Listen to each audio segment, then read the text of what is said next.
The aftermath of World War I brought several territorial, political, economic, and social changes across Europe, Asia, and Africa. As far as I know, America as a continent had none. Empires collapsed, old countries were abolished, new ones were formed, boundaries were redrawn, and international organizations were established. In this video, I'm going to go over these territorial changes, and I think along the way, understanding why and how they happened, we'll also get a good idea of the political changes. 27 countries gained territory with the peace deals, some even as new countries, others regaining independence, and others simply gaining new land, while 9 countries lost territory. Oddly enough, there are common cases in both lists. Some countries gained land in some places while losing it in others, but we'll get to that in a minute. Most of the changes occurred in Europe, so I'll start here and then take a look at the other continents, given that there were also significant changes taking place there. The biggest change in Europe, in my opinion, was the dissolution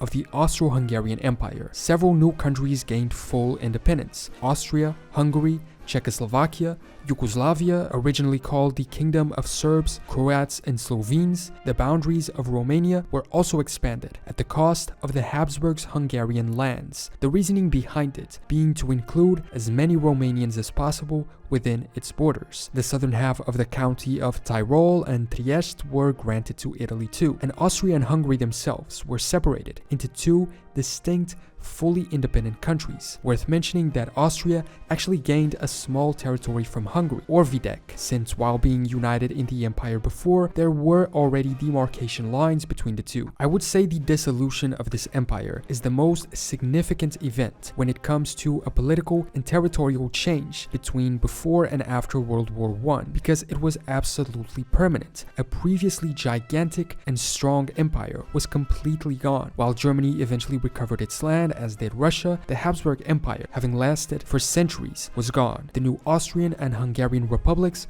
were small shadows of what the empire had been. The only example that might be comparable is the Ottomans, which we'll get to soon. Further north, there were also other changes. The German Empire came to an end, and the new German Republic saw its territory significantly diminished. Alsace-Lorraine was given to the French, the Saarland was temporarily occupied, as well as the Rhineland and the Ruhr border region. Northern Schleswig went to Denmark, Upper Silesia divided between Czechoslovakia and Poland, and Eupen Malmedy to Belgium. In the east, Poland was created from parts of Germany, Austria-Hungary, and Russia, and German lands were given to Poland so that they would have access to the Baltic Sea. As a result, the German province of East Prussia was divided from the rest of the country. Danzig was also created as a semi-autonomous free city. Danzig was not Poland's only access to the Baltic Sea. They had more land to the west of it that allowed them to reach it. The free city included the city of Danzig and other nearby towns, villages, and settlements that were primarily inhabited by Germans. As the treaty stated, the region was to remain separated from Germany and from the newly independent Poland, but it was not an independent state. The free city was under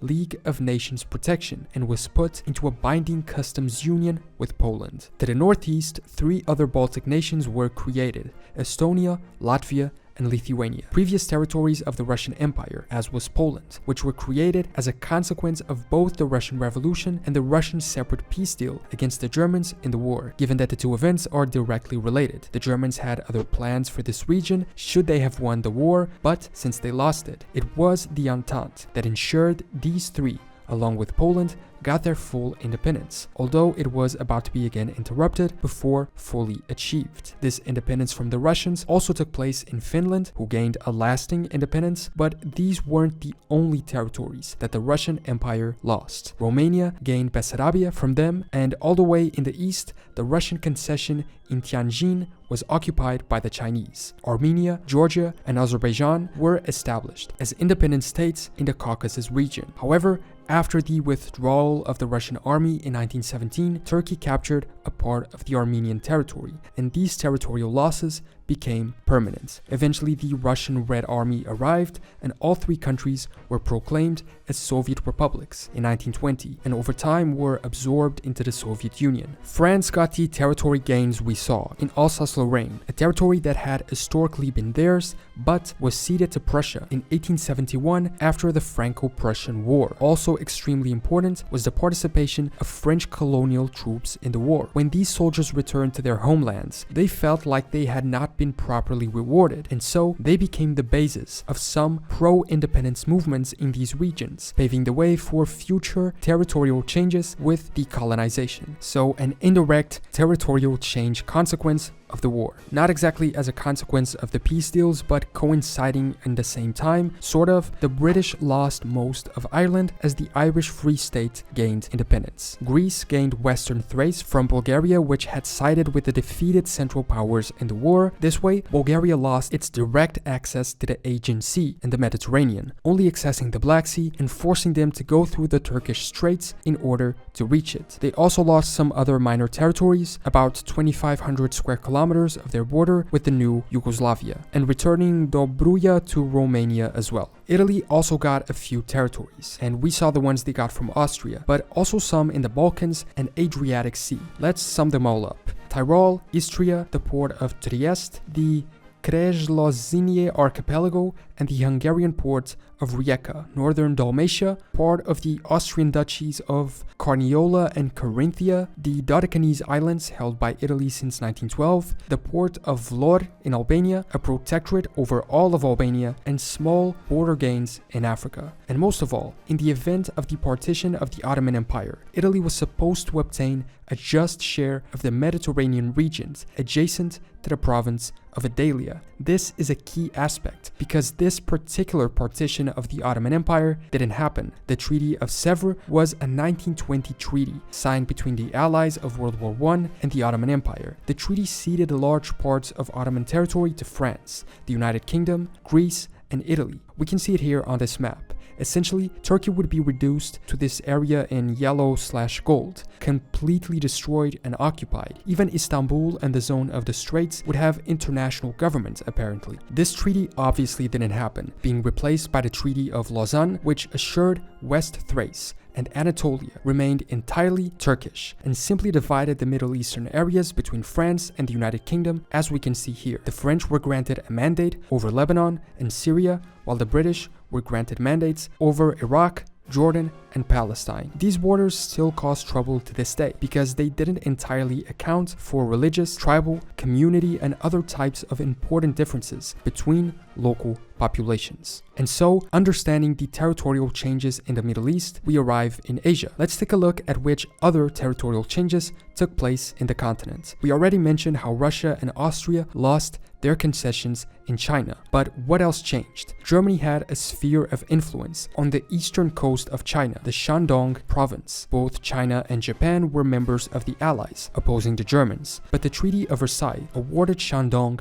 to the Japanese, even though it was a part of mainland China, which obviously angered the Chinese. The logic behind it was that it had been the Japanese who, aiding the Allies, invaded German possessions. Since the Germans had surrendered to them, they thought it was fair that they were the ones who kept the territories. The Japanese Navy also succeeded in seizing several of Germany's island possessions in the Western Pacific, the Marianas, Caroline, and Marshall Islands, which also became Japanese domains. They gained what was called the South Seas Mandate, a League of Nations mandate given to the Empire of Japan, consisting of these previously German islands. The remaining German colonies in the Pacific also became League of Nations mandates, but administered by the United Kingdom, New Zealand, and Australia. Australia got the Bismarck Archipelago and Nauru, and New Zealand got German Samoa. Essentially, all Pacific colonies of the Germans above the equator went to Japan, and below the equator to the United Kingdom and its domains. Finally, Africa. Here, the most important, if not only change,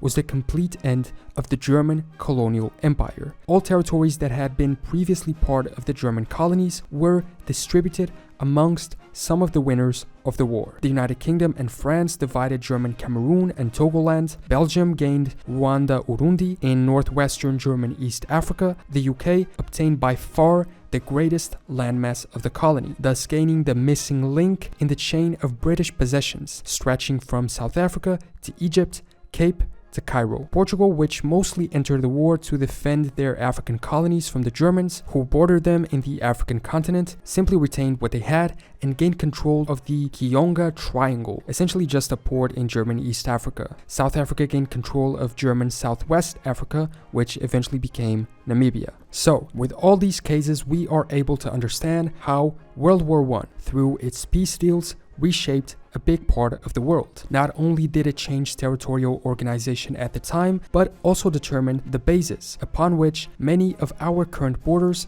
exist today. For instance, Portugal gaining control of that port of Kionga made it so that today the now duly independent country of Mozambique has that land as a part of its territory. We understand that the peace deals allowed for the destroying of empires that had been around for several centuries, the forming of new countries, returning independence to others, and conquering land for those who seeked to grow and consolidate their power after victory. Thanks so much for watching this video. Subscribe if you want and leave a comment with your opinions. I will see you next time for more general knowledge.